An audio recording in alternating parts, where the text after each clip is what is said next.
வணக்கம். தமிழர் மரபு என்ற பாடத்திலிருந்து முதலாவது அழகான யூனிட் 1 அதில் இருக்கக்கூடிய திராவிட மொழிகளை பற்றி இப்பொழுது பார்க்கலாம். மொழி என்பது மனிதனுடைய எண்ணங்களை, உணர்வுகளை, கருத்துக்களை பிறருக்கு வெளிப்படுத்தக்கூடிய ஒரு கருவி. உலகத்தில் இருக்கக்கூடிய நாடுகளில் இந்திய நாட்டில் மட்டும் 6000த்திற்கும் அதிகமான மொழிகளானது இருப்பதாக சொல்லப்படுகிறது. இப்போ உலகத்தில் இருக்கக்கூடிய இந்த 6600 மொழிகளில் 2000 மொழிகளுக்கு மேலே சில குறிப்பிட்ட பிரிவினர்கள், சில மக்களால் மட்டுமே அது பேசப்படுகிறது.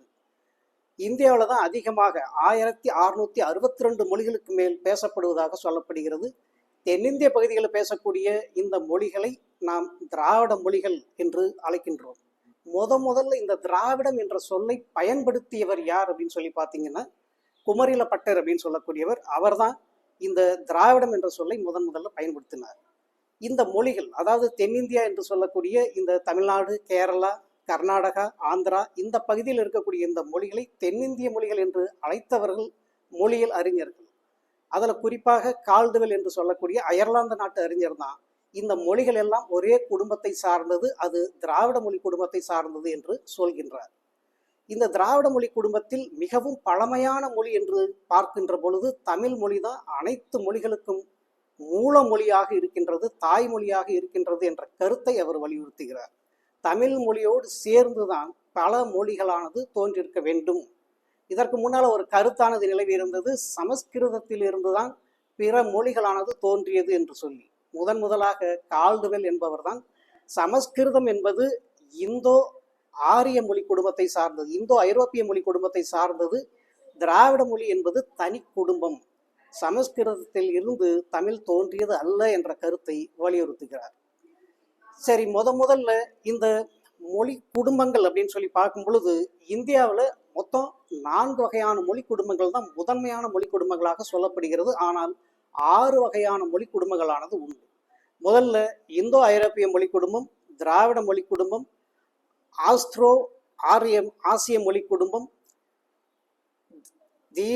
சீன திபெத்திய மொழி குடும்பம், அந்தமான் நிக்கோபார் மொழி குடும்பம், நகலி மொழி குடும்பம். இப்படி 6 மொழி குடும்பங்கள் இருந்தாலும் முதலில் இருக்கக்கூடிய இந்த இந்தோ ஐரோப்பிய மொழி குடும்பம், திராவிட மொழி குடும்பம், ஆசிய மொழி குடும்பம், சீன திபெத்திய மொழி குடும்பம், இந்த 4 மொழி குடும்பங்களை மட்டும்தான் ஆராய்ச்சியாளர்கள் முதன்மையானதாக எடுத்துக்கொள்கின்றார்கள். இதில் நம்ம இந்த மொழிகளை இன வழி மொழி குடும்பம், அமைப்பு வழி மொழி குடும்பம் என 2ஆக பிரிக்கிறார்கள். அந்த இனவழி அமைப்பு, இனவழி குடும்பம் என்பது ஒரு மொழி தோன்றி அந்த மொழி பல்லாண்டுகள் நிலைத்து அந்த மொழியிலிருந்து பல மொழிகள் பிரிந்து வந்தால், தோன்றி வந்தால் அது இனவழி மொழி குடும்பம் என்று அழைக்கப்படுகிறது. அதுவே அமைப்பு வழி மொழி குடும்பம் என்பது ஒரு மொழியானது தோன்றிய காலத்திலிருந்து எந்த வகையான மாற்றமும் அடையாமல் தற்போது வரை நீடித்திருந்தால் அது அமைப்பு வழி மொழி குடும்பம் என்று அழைக்கப்படுகின்றது. நம்முடைய இந்த தென்னிந்திய மொழிகள் இதை பொறுத்தவரைக்கும் ஈராஸ் பாதிரியார் என்பவர் தமிழ் என்ற சொல்லிலிருந்து தான் திராவிடம் என்ற சொல்லானது தோன்றியதாக நிரூபித்திருக்கிறார். அதே போல தமிழ், தெலுங்கு, கன்னடம், மலையாளம் இந்த மொழிகள் தென்னிந்திய மொழிகள் என்று எல்லிஸ் பாதிரியார் தெரிவிக்கிறார். மார்க்ஸ் முல்லர் இந்த தமிழ், தெலுங்கு, கன்னடம், மலையாளம் இந்த மொழிகளை தமிழியன் என்ற வார்த்தையால் குறிப்பிடுகிறார். மார்க்ஸ் முல்லர் தமிழியன் என்று சொல்கிறார். அதே போல எல்லிஸ் பாதிரியார் தென்னிந்திய மொழிகள் என்று சொல்கிறார். கால்டுவெல் மட்டும்தான் திராவிட மொழிகள் என்று பெயரிட்டு அழைக்கின்றார்.